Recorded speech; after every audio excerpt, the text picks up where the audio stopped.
اتفسحنا وخرجنا وكلنا وشربنا واشترينا لبس وبزوطنا وصرفنا وخربنا الدنيا. طب ما جاش الوقت بقى اللي احنا نعمل فيه ستوب ونقول كفايه قوي لحد كده؟ تخيلي معايا كده لو كان من كام سنه، يعني من سنه او 2 أو 3 سنين، كنت عملت حساب لكل قرش انت بتصرفيه، يعني ما عشتهاش جهجهوني كده. مش كان زمانك دلوقتي عاملاهم قد كده؟ السلام عليكم، عاملين ايه؟ يا رب تكونوا كويسين، اصحابي وحبايبي واخواتي وكل اللي متابعيني على قناتي.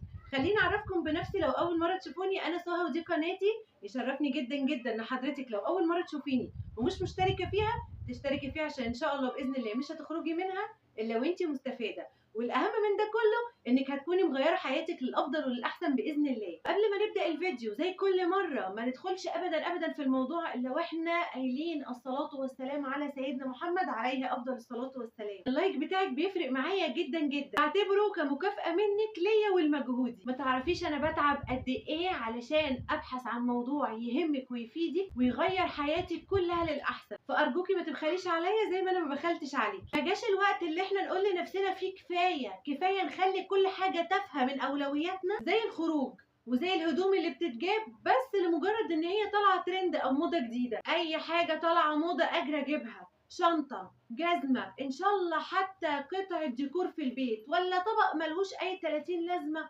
عندك 20 طبق يحل محله في البيت، ولا شفت الوان ميك اب نازله جديد، لا مش قادره اسيطر على نفسي، ده انا لازم اجري اجيبها. الله بجد على الجمال ده، حته طبق تقديم نازل انا مش قادره اسيطر على نفسي، لازم اروح اجيبه. اشمعنى ده مكسر الدنيا؟ اشمعنى فلانه وعلانه جابته وانا لا؟ مش كفايه بقى لحد كده؟ مش كفايه منظره وفشخره على الفاضي؟ ما احنا هنضيع ايه تاني اكتر من كده؟ قولي على الزمن ده انه زمن صعب ويا دوبك مكفيين عيشتنا بالعافيه ومش قادرين نشيل منه جنيه. طيب استني لما يجي لك الاصعب، ساعتها هتحسي بقيمه الزمن اللي انت فيه ده. فيديو النهارده بشبهه بحاجه كده كانت امهاتنا دايما بتعملها لنا لما بنعمل حاجه غلط. هي ايه بقى؟ القرصه، قرصه اللباليب. مش هقول لكم عارفينها لان كلنا عارفينها، محدش فينا ما اتقرصهاش. الفيديو ده هو الفيديو اللي كلنا لازم نعمل بيه، عشان لازم نفوق لنفسنا قبل فوات الاوان. باذن الله في الفيديو ده هنور لك طريقك، هعرفك ازاي تبدأي خطة التحويش بتاعتك، وهعرفك ازاي نخطط لحياتنا صح علشان ننجح فيها. قبل ما ندخل في الموضوع على طول عاوزة اقولك على حاجة. حقيقي انا بقيت بستنى كومنتاتك جدا جدا، بقت بتحمسني وبتفرحني قوي فوق ما تتخيلي. من قلبي من قلبي بجد مبسوطة ان انتي معايا. ما نفسكيش يكون معاكي فلوس وتستثمريها؟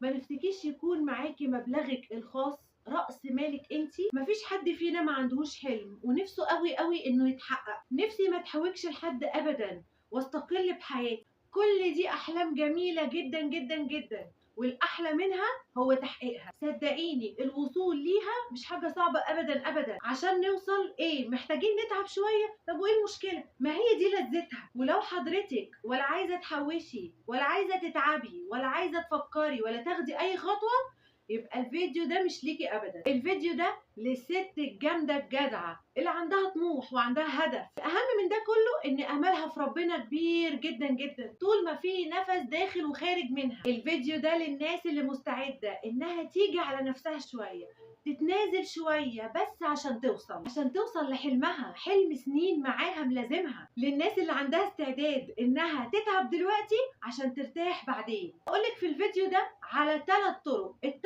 طرق دول تقدري ان انت تمشي فيهم، هيساعدوكي جدا في خطة الاستثمار بتاعتك. ال3 طرق دول هيساعدوكي جدا ان انت تبدأي خطة التحويش. اولا القرار، لازم تكوني واخدة قرار ان انت هتبدأي في الموضوع ده. الموضوع محتاج قرار يا سهى؟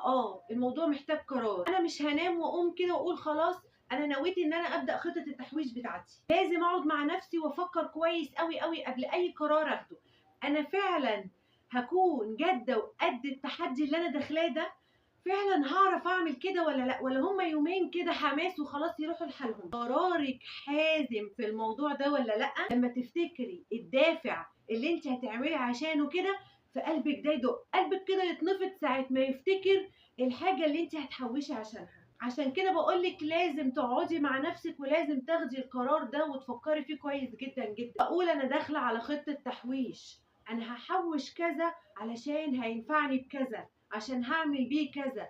القرش ده هو اللي مش هيخليني اتحوج في يوم من الايام، اللي لما يجيلي جهاز بنت مش هفضل شايله الهم وافكر اجهزها منين، اعمل ايه، اسوي ايه. عاوزه اجمد قرش للزمن عشان ما تزلش ولا تحوج ابدا.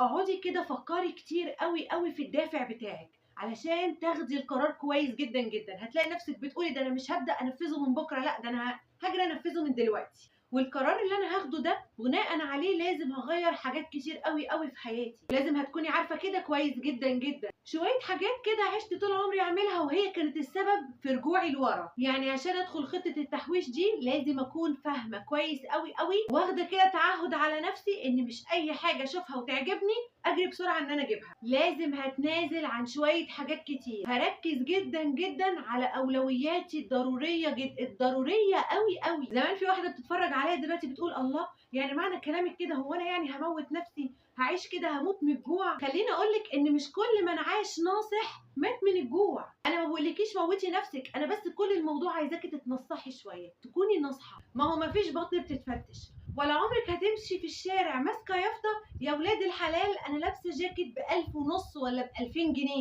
انت كده هتخليني الطم. ما هي الحياه كده، ما بتديش حاجه ببلاش ابدا، كل حاجه وليها مقابل، ومقابل حلمي انا مستعده اتعب شويه. رقم 2، المرتب بتاعي مستحيل اتعامل معاه زي اي شهر فات. انت طريقتك اللي كنت ماشيه بيها القديمه اللي كانت دايما مطلعاكي مديونه. هتقولي لي يا سهى يعني ايه الكلام ده؟ انا كده كده لازم من كل شهر اطلع مديون. هقولك على حاجه، ما يقولش كده الا حد يكون طريق السلف قدامه مفتوح وسهل جدا. انت كده اللي متعوده على كده، واظن عملت لك فيديو قبل كده عن اننا ازاي نخرج من دوامه السلف، وان احنا نبطل سلف، وكمان نعرف نسد اللي علينا باسهل الطرق. هسيب لك اللينك تحت الفيديو ده بالظبط في صندوق الوصف. بدايه من الشهر الجديد لما تيجي تمسكي مرتبك وقبل ما تطلعي منه اي حاجه اساسيه زي الايجار زي الميه زي النور زي الكهرباء الغاز، اي حاجه من الحاجات اللي هي لازم بتدفع كل شهر دي، حضرتك هتعملي ايه؟ هقص المبلغ اللي انا ناويه احوشه من المرتب وكانه ما جاش اصلا، وشيليهم وانسي طريقهم فين. ان شاء الله حتى المبلغ ده يكون 300 جنيه 400 جنيه 500 جنيه، انت ومقدرتك وانت وشطارتك. اعملي لنفسك نسبه، اعتبريها رسوم خدمه، ولتكن النسبه دي مثلا 10%. يعني حضرتك بتقبضي 3000 جنيه هتشيلي 300 جنيه، بتقبضي 4000 جنيه هتشيلي 400 جنيه، وهكذا. يعني على كل 1000 جنيه 100 جنيه. يعني انت يا ست الكل شايفه ان على خدمتك دي كلها طول الشهر ما تستاهليش ال10% دول؟ والله العظيم انت تستاهلي المرتب كله ليكي اصلا. وبعدين ما هو انت مش هتاخدي الفلوس دي هتلعبي بيها، لا انت بتشيليها للظروف، وكمان مش اي ظروف. خلاص طلعتي نسبتك بتاعت كل شهر، يلا بقى نيجي للمرتب. خلاص طلعتي نسبتك بتاعت كل شهر، هتمسكي بقى المتبقي من المرتب وهتبداي تتعاملي معاه. تعالي بينا بقى على الطريق رقم 3، وهو اني اكون صادقه مع نفسي. يعني ايه يا سوى الكلام ده؟ هو اني يعني اكون مقتنعه باللي بعمله، ما هو مش وضع مؤقت وخلاص انتهى، ولا شهر ولا 2 وترجع ريما لعادتها القديمه. اللي بعمله دلوقتي ده هو بقى جزء من حياتي خلاص. هو الاهم من تنفيذ الخطه هو الالتزام بيها. يعني خلاص على كده مرتبي بدل ما هو 3000 جنيه بقى 2700 جنيه، مرتبي بدل ما هو 4000 جنيه بقى 3600 جنيه، وخلاص همشي وانظم حياتي كلها على كده. مفيش مرة ابدا اجي اقول طب الشهر ده الطماطم غالية قوي بلاش الشهر ده، هبدأ من الشهر الجاي. عارفين البلوزة دي نازل عليها تخفيضات رهيبة، دي كأنها كده بتندهلي. لا والله اصحابي قالوا لي يلا نخرج نخربها، قلت لهم يلا بينا، وابقى ابدأ بقى من الشهر الجاي. مفيش الكلام ده، احنا بقينا ماشيين على خطة محددة، واخدنا القرار خلاص وتعهدنا على نفسنا، طلعنا المبلغ اللي اتفقنا عليه. المطلوب مني بقى ان انا امشي بيتي وبالحاجات اللي مطلوبه مني بالمرتب اللي في ايدي ده. انت في تحدي مع نفسك علشان تحققي حلمك. اوعي تزعلي ولا حتى يصعب عليكي ان انت في الوقت اللي كل اللي حواليكي بيخرجوا وبيتفسحوا وبيجيبوا لبس ليهم ولعيالهم انت ما بتعمليش اي حاجه من الحاجات دي. ما هو والله العظيم التنازل بتاعك عن الحاجات دي دلوقتي ينفعك قوي قوي بعدين. انت كسبانه في دنيتك مش خسرانه. طب خديها كلمه من اختي ليكي، انت بتعملي دلوقتي حاجه لنفسك، هم هيجوا في يوم من الايام يبصولك فيها ويحسدوكي عليها. والله العظيم زي ما بقولك كده، ويقولوا لك امتى عملتي اللي انت عملتيه ده، او عملتيه ازاي ولا امتى. صدقيني على قد صبرك في الوقت الصعب اللي مر عليكي على قد ما انت هتنولي وهتوصلي باذن الله ان شاء الله. طب اقول لك على حاجه، عارفه ايه الحاجه الحلوه في الخطه بتاعتنا اللي احنا هنمشي بيها؟ ان انت هتغيري شكل حياتك كلها، ان انت هتخلي الايام هي اللي تتاقلم عليكي مش انت اللي تتاقلمي عليها، او بالمعنى الاصح مش هتمشي مع التيار ولا هتمشي مع الريح، او زي ما الناس كلها ماشيه انا همشي معاهم وخلاص. يعني اللي اقصده مش هتبقي حافظه مش فاهمه، انت هتبقي فاهمه كويس قوي قوي انت بتعملي ايه وعشان ايه. يعني عمرك ما هتحسي ان الحياه ضدك او الظروف ضدك، لا انت اللي هتشكليها على قد امكانياتك. والله العظيم هيجي عليكي وقت هتلاقي نفسك انت نفسك اللي مبقيتيش مياله للكلام اللهبل اللي انت كنتي بتعمليه ده، اللي انت ما تصرفيش فلوسك في الهوا. هتلاقي نفسك انت ما بتطلعيش الجنيه الا وانت عارفه هو رايح فين. طب خديها مني كده، والله العظيم كل ما التزمتي اكتر كل ما هتلاقي المبلغ اللي انت بتحوشيه بيكبر، وكل ما هتشوفيه بيكبر كل ما هتتشجعي ان انت تكبريه اكتر واكتر، وهترجعي تفكري تاني من الاول وجديد ازاي اكبر الخطه بتاعتي. هتلاقي نفسك بتكبري الخطه بتاعتك، هتلاقي نفسك عايزه توفري اكتر. يعني بدل مثلا ما كنت بشيل 300 في الشهر، طب انا عايزاهم يبقوا 500، ال 500 دول عايزاهم يبقوا 1000. بصي حواليكي كده، عايزاكي تبصي حواليكي كويس قوي وتفكري كويس. اكيد كلنا حوالينا ناس ظروفهم على قدهم قوي قوي، يمكن عايشين بربع اللي احنا عايشين بيه، وتيجي تساليهم كده يقولك الحمد لله، مستوره وعايشين الحمد لله، او مستغنيين عن رفاهيات كتير بس عارفين يمشوا بالقليل. فكري كده كويس، الناس دي ممكن تكون عايشه ازاي. ما بقولكيش عيشي زيهم في كحت، بس على الاقل بصي لهم كده هم عايشين ازاي، هتلاقي نفسك بتقولي الحمد لله وتبوسي ايدك وش وظهر، وهتعرفي ساعتها ان انت في نعمه كبيره قوي قوي. فالحمد لله عليه. ناس دلوقتي بتشوفني هتقولي ده انا مرتبي على القد وعصره نفسي قوي قوي عشان يا دوبك يكفيني انا وعيالي، وبرده ما بيكفيش. عملت لك يا ست الكل كذا فيديو بافكار تقدري من خلالها تجيبي فلوس من حاجات موجوده في بيتك وانت نفسك مش واخده بالك منها. هسيب لكم اللينك تحت الفيديو في صندوق الوصف. هتقدري باذن الله ان شاء الله من خلال الحاجات دي ان انت تزودي دخلك من وانت قاعده في بيتك. تعملي ايه بقى لو انت عايزه تقللي من مصاريفك وتسيطري عليها شويه، يعني تلميها شويه؟ ما هو انت لو قللتي مصاريفك هتلاقي نفسك وفرتي تاني فوق الفلوس اللي انت حجزتيها من المرتب اول الشهر. يعني لو انا جيت اول الشهر شلت من المرتب 300 جنيه وبعد كده جيت لميت في مصاريفي شويه ولميت دنيتي شويه، هلاقي نفسي موفره ممكن في الشهر بتاع 500 جنيه. يا سلام، 500 جنيه كل شهر، يعني انت عارفه حصيلتك في السنه ممكن تكون قد ايه؟ هنخليها كل 10 شهور 500 في 10 ب 5000 جنيه، ولو في ال 12 شهر ب 6000 جنيه. يا حلاوه، ده ايه الجمال ده، ده ايه العظمه دي. يلا بسرعه ب 6000 ولا ال 5000 دول اجري بيهم على بتاع الذهب، واجيب لي كده حاجه لنفسي منها البسها ومنها تنفعني للزمن. مش هتقدري تستني لاخر السنه عشان تجمعي المبلغ ده. عملت لك فيديو ان انت تقدري تجيبي كل شهر قطعه ذهب صغيره واخر السنه تلميهم وتجمديهم في قطعه كبيره. ايوه هتقدري كل شهر تجيبي قطعه ذهب من 500 ل 600 جنيه. هسيب لك برده اللينك في صندوق الوصف تحت الفيديو على طول. مفيش في الاستثمار ابدا حاجه احلى ولا امن من الذهب. هتجيبيها وتركنيها عندك وتنسيها وهي هتزيد مع نفسها. انت مريحه دماغك على الاخر وهيكون هو ده ادخارك. كبرتي في السن لقيتي نفسك مش قادره تشتغلي عشان بس تكفي احتياجاتك، دهبك موجود. عاوزه تجهزي بنتك، دهبك موجود. عاوزه تدي ابنك زقه، عايزه تساعديه، برضو دهبك موجود. وقتها هتعرفي فعلا ان هو ده الصح وانت ما عملتيش الا الصح. طب ايه هي الحاجات اللي انا ممكن اعملها فتوفر لي من المصروف؟ اهم حاجه لو وصلتي معايا لغايه هنا ما تنسيش تصلي على النبي وتسيبي اللايك بتاعك وتدعي لي دعوه حلوه انا وبناتي، ولكن بالمثل ان شاء الله باذن الله. هقولك على اول فكره انا عن نفسي ماشيه بيها وعمري ابدا ما هبطل اعملها. جربتي قبل كده تستغني عن الحاجات اللي ليها اسم؟ يعني ايه يا صور الحاجات اللي ليها اسم؟ هقولك مثلا زي ايه. رحت انا نزلت بالمصروف بتاعي بتاع الشهر عامله حسابي ان انا النهارده ادخل على العلاف اجيب حاجه الشهر اللي هي البقوليات، الرز، المكرونه، الدقيق، التوابل، الحاجات دي كلها. جربتي بدل ما تجيبي اكياس تجيبي الحاجات السايبه؟ انا عن نفسي بجيبها. هقولك ليه بقى، لكذا سبب.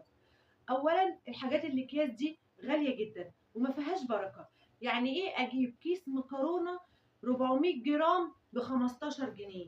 يعني كيلو يعني 800 جرام واقفين عليا ب 30 جنيه. يعني انت لو جبتي 5 كيلو مكرونه اضربي ال 5 كيلو في ال 30 ب 150 جنيه، وانا لو جبت 5 كيلو مكرونه ب 20 جنيه ب 100 جنيه.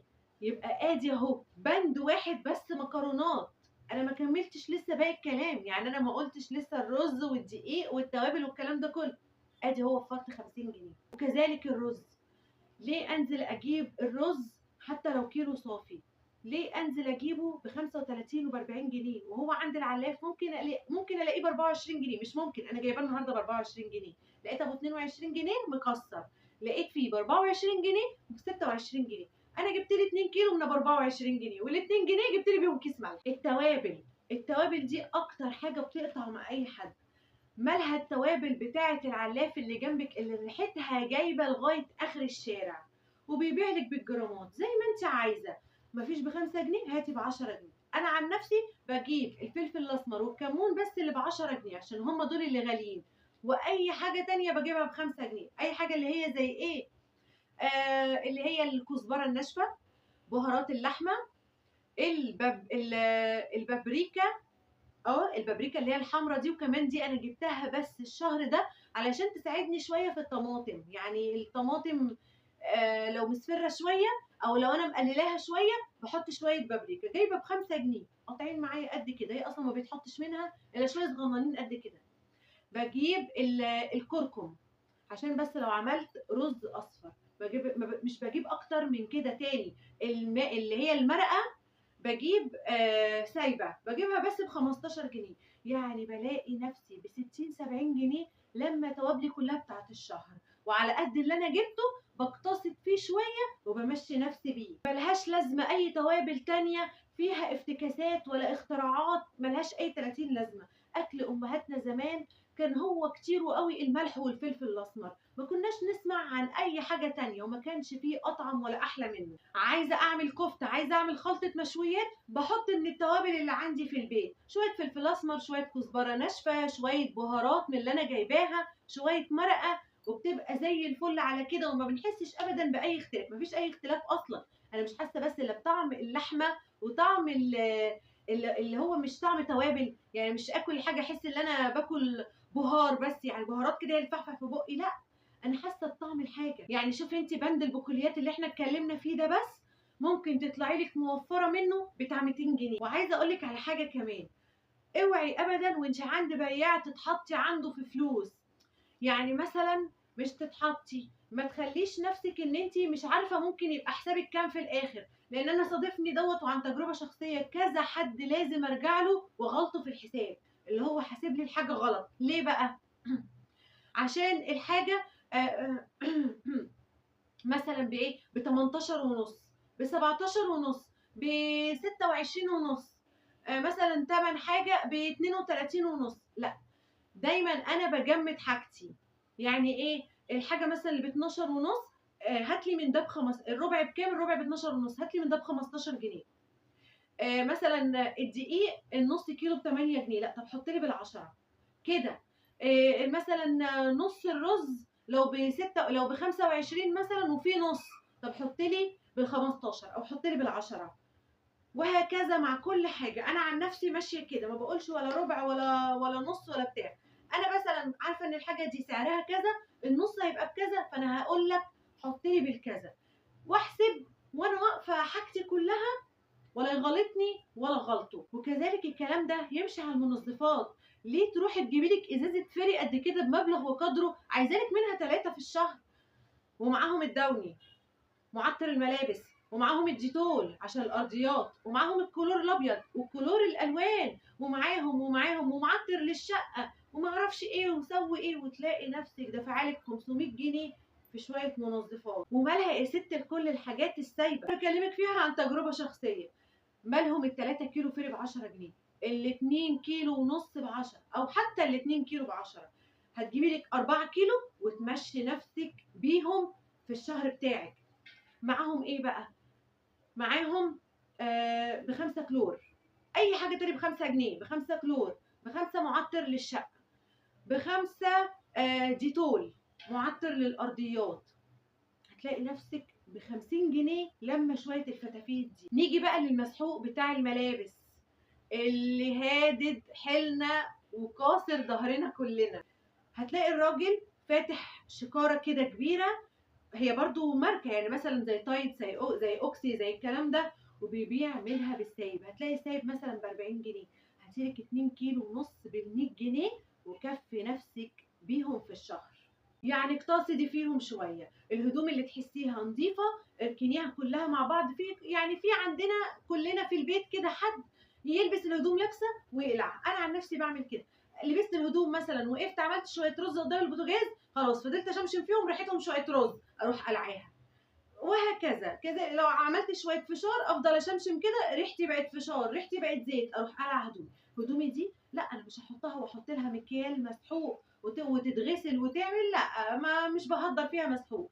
بلمها، بحطها غسله مع بعضها، نص كميه كده او ربع كميه، يعني شويه مسحوق. حتى في الغساله بقلل وقتها، يعني حاجات مش متوسخه اللي هي حتى محتاجه ان الغساله تهمك عليهم. وفري مسحوقك ومجهود غسالتك للهدوم المتوسخه. هتيجي تجيبي الحاجات الغاليه دي وتستخدميها في حاجتك وتهدري فيها وتبقي دافعه فيها مبلغ وقدره قد كده، الحاجه مش هتقوم تضرب لك تعظيم سلام، ولا السيراميك هيقول لك شكرا شكرا لحضرتك. هي دي زي دي بالظبط. واتعود ان انا امشي نفسي على دي. وادي تاني بند المساحيق اللي كنت بصرف فيه شيء وشويات فوق ال 500 جنيه، ب 200 جنيه بشويه صابون وش واي حاجه تاني على اكياس شامبو مثلا جبتيها. وبمناسبه برضو اكياس الشامبو، انا كنت بجيب الازايز كنت بهدر فيها، واسهل حاجه ممكن اعملها ان ادخل الحمام ادلق بزازه الشامبو على شعري. برضو ده غلط. لما لقيت نفسي بعمل كده وبهدر وبجيب كل اسبوع ازازه شامبو بمبلغ وقدره، بقيت اجيب الاكياس. اصبح ان احنا كده لمينا حاجه الصبانه ب 200 جنيه. وفرتي منها بقى ولا ما وفرتيش؟ في بقى ستات اللي كانت زي حالاتي كده، كانوا زي سهى القديمه، بيعملوا ايه؟ غايتهم اللي هم ينزلوا يلفوا في السوق. كل ما الاقي نفسي زهقانه اخد فلوس في البوك بتاعي وانزل، يمكن الاقي حاجه كده اجيبها وخلاص. وطلعت دي كلها حاجات، والحاجه دي كان ممكن يومي او الشهر بتاعي حتى يعدي من غيرها عادي والله، ولا تاثر معايا. بس هو داء وغي ان انا انزل كل يوم. واللي هو ايه بقى؟ انزل امشي رجلي، وكمان بالمره لو لقيت حاجه اجيبها معايا. واللي اكتشفته ان انا بعد كده اتاريني كنت بمشي فلوسي مش رجلي. ولو حتى نازله عشان اجيب طلب واحد، الاقي نفسي راجعه بشنط قد كده.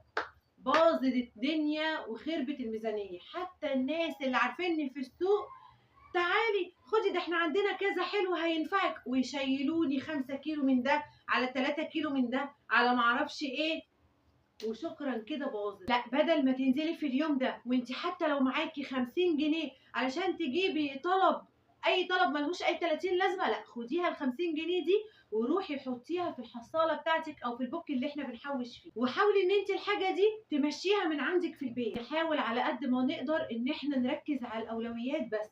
نزلت مرتين اول الشهر، خلاص انا كده شكرا جبت طلباتي واكفي نفسي، وادبق فيهم على قد ما اقدر عشان يكفوني الشهر بتاعي. قبل ما انزل السوق بتاعي اول الشهر هكون ماسكه ورقه وقلم كاتبه فيها كل احتياجاتي بتقدير من حضرتك للاسعار. زي ما قلت لك قبل كده، يعني لو انت الحاجه فيها فكه، حاولي لو فيها 2.5 جنيه ونص، حاولي يا تشيليهم يا اما تزوديهم. يعني المهم ان انت تقفليهم.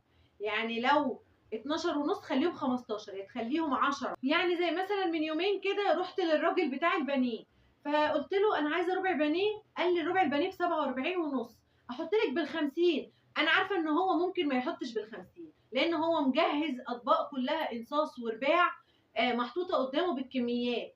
يعني هو مش هيحط لي ايه بال 2 جنيه ونص، اصلا مش هيحط لي بيهم حاجه. قلت له لا، طب وزن لي بال 45. اضطر هو ينزل بالخمسه، يوزن بال 45 ويقطع الحته اللي هي ام 2 ونص. لا، انا عندي يشيلها احسن ما يضحك عليا ويقول لي انا حطيت لك بالاتنين ونص، هو ما يبقاش حاطه ولا حاجه. وكده بدل ما هو اللي يستنصح عليا انا اللي استنصحت عليه. انزلي هاتي حاجتك اللي كتبتيها، ولا اكتر ولا اقل. اللحمه بتاعت الشهر بكميه معينه هي دي اللي انا هجيبها. المفروم هو ده اللي انا هجيبه. حاجه الخضار مثلا اللي هي الاساسيات، البصل، البطاطس، الطماطم، جبتها خلاص تمام وحطيتها في التلاجة. هما دول الاساسيات بتوع اي بيت. ايه تاني؟ اللهم صل على النبي. حاجه الصبانه بتاعتي، حاجه العلاف بتاعتي، كل دي حاجات اساسيه اكون كاتباها وانزل اجيبها لا اكتر ولا اقل. مفيش حاجه تغريني، ملاقيش حاجه عليها خصومات ولا عروض، اجري اجيبها واقول دي هتنفعني للشهر الجاي. هتلاقي نفسك كل شهر لقيتي حاجات عليها خصومات وعروض، وفضلتي كل شهر تجيبي للخصومات وللعروض، ورجعت ريما لعادتها القديمه وشكرا على كده باظت الميزانيه. وانت ماشيه في السوق كده صدفك شويه خضار حلوين لقيتي سعرهم حلو كده، هاتيهم معاكي. يعني زي ما انا ماشيه النهارده لقيت شويه طماطم ب 18 جنيه، يعني اللي هي اخدها اغسلها كويس واعملها صلصه على طول واشيلها. برضو ما جبتش كميه كبيره علشان الطماطم ان شاء الله باذن الله هترخص الايام الجايه، بس اللي هو يمشيني مثلا لمده اسبوع ولا حاجه. اتعودي دايما لما تكون الحاجه اللي انت متعوده اللي هي على طول سعرها قليل ومره واحده تشد كده مره واحده، اوعي تشتري منها بكميات ابدا. هاتي منها يا دوبك على قد احتياجات الاسبوع او الاسبوعين، علشان ما تلاقيش نفسك جبتي منها كميه بالغلا واتفاجئتي بعد كده ان سعرها نزل. ما صادفكيش وانت ماشيه شويه خضار سعرهم يكون حنين شويه، يبقى خلاص ما تجيبيش خالص. وقت ما تعملي الطبخه انزلي هاتي كميه على قد الطبخ. صدفت في يوم عايزه تنزلي انت وولادك، هتعملي ايه؟ الميه بتاعتك معاكي، سندوتشاتك من البيت، عندك كيكه، عندك موز، عندك شويه عنب، اي حاجه تاخديها معاكي، وكل حاجه تاخديها معاكي من البيت. حتى لو هترجعي بحاجات، بس احسن ما تضطري ان انت تدفعي حاجات بره، يعني تدفعي فلوس في حاجات من بره سعرها قد كده. كفايه عليكي بس ثمن المواصلات، كفايه عليكي لو انت رايحه جنينه ثمن دخول مثلا جنينه انت وعيالك، لان انت لو فتحتي في اكل وشرب من بره هتلاقي نفسك صرفتي لك في ال 200 وال 300 جنيه. فحرام ليه؟ انت لمي خير البيت كده، شويه الحاجات المتبقيه اللي احنا بنقول عليها خير البيت دي ناخدها معانا واحنا نازلين في اي طريق. خلي دايما عندك كيس فشار ب5 جنيه فشار يحلوا اي ازمه. مع ال5 جنيه فشار ده بجيب ب5 جنيه عسل اسود. لما بنزل بعمل ايه؟ بعملهم كلهم بقسمه نصين، نص بحط عليه شويه ملح ونص بخرم الكيس خرم صغير كده وبحط عليه عسل اسود. منها تسلينا ومنها العيال حلت بقها، وبينفعني كمان في سهره بالليل واحنا قاعدين ومفيش اي حاجه في البيت ولا كيكه مثلا ولا اي حاجه نعسل بيها بقنا، فده بيبقى حاضر على طول. ما يقولش لا والله في اي الحالات، في حادق او مسكر واقف وساند معانا في وقت الشده. يا اما لو حبكت قوي عايزين تنزلوا قوي قوي، مالها لفه كده في المنطقه حاجه بسيطه ونشرب لنا كوبايتين عصير قصب. واوعي تاخدي معاكي اي فلوس زياده طالما انت نازله في المنطقه. اوعي ابدا ابدا واخده معاكي 100 جنيه والله هتطلع كلها. واخده معاكي 200 جنيه هتحلف طلاق 3 ان والله لا انا سايبه البوك بتاعك ونازله منه ولا خارجه منه، علشان ما تلاقيش نفسك جبتي شويه حاجات ملهاش اي 30 لازمه وطلعتي بيها. لا، انزلي خدي على قد الحاجات البسيطه اللي انتوا هتشربوا بيها مثلا عصير ولا اي حاجه، انزلوا اشربوا بيهم واطلعي فاضيه يا ست الكل، محدش هيفتش البوك بتاعك. احنا كده كده في المدارس اصلا، يعني حتى البند ده هيكون فيه وفر كمان. عودي نفسك كده ما يمرش عليكي يوم الا وانت شايله فيه اي حاجه، حتى لو ظروفك ما تسمحش ان انت تعملي الكلام اللي احنا قلناه ده كله. شيلي 10 جنيه، شيلي يا ستي 5 جنيه. لو هتلمي الجنيهات الفكه بتاعت البيت وتشيليها في حصاله او في ازازه برضه هتبقى انت الكسبانه، تطلعي في الشهر بمبلغ صغير احسن من ما فيش خالص. تعالي في مره كده بصي على بيتك، شوفي انت محتاجه فيه ايه، شوفي نفسك تجيبي ايه اللي هو حاجه هتنفعك قوي قوي، حاجه هتسد معاكي، مش حاجه رفاهيه، حاجه من اولوياتك. يعني مثلا جه عليا انا في مره نفسي اجيب اير فراير قوي، اللي هي قلايه الزيت اللي بالكهرباء اللي هي من غير زيت، وجبتها جميله جدا جدا، وكنت حاطه في دماغي ان دي فعلا حاجه هتوفر معايا بند الزيت، وفرت معايا جامد جدا جدا جدا. يعني لو انا مثلا كنت بستخدم 4 كيلو في الشهر بقيت بستخدم مثلا من ازازه لازازه ونص. دي حاجه من اولويات البيت، من شويه الوفر اللي انت هتوفريهم ممكن تروحي تجيبيها. الشتاء مثلا داخل علينا عايزه اجيب دفايه، او عندي دفايه بس محتاجه اصلحها، حاجه زي كده ماشي تقدري تعمليها من المبلغ اللي انت بتوفريه في الشهر بتاعك، اللي هو من التوفير اللي احنا قلنا عليه، من الحاجات اللي هنوفر منها، مش من مبلغك اللي احنا اصلا شلناه ونسيناه. هتقولي لي نفسي اجيب حافظه، هقول لك لا مش من الاولويات. طول ما انت ما بتدوسيش على البلاط، ابعدي عن اي حاجه واي مكان بيغريكي بيخليكي تصرفي، او حتى جروب على الفيس بينزل كل شويه حاجات ومفروشات وكوبايات واطباق ومعرفش ايه وشويه فتافيت كده ملهاش لازمه.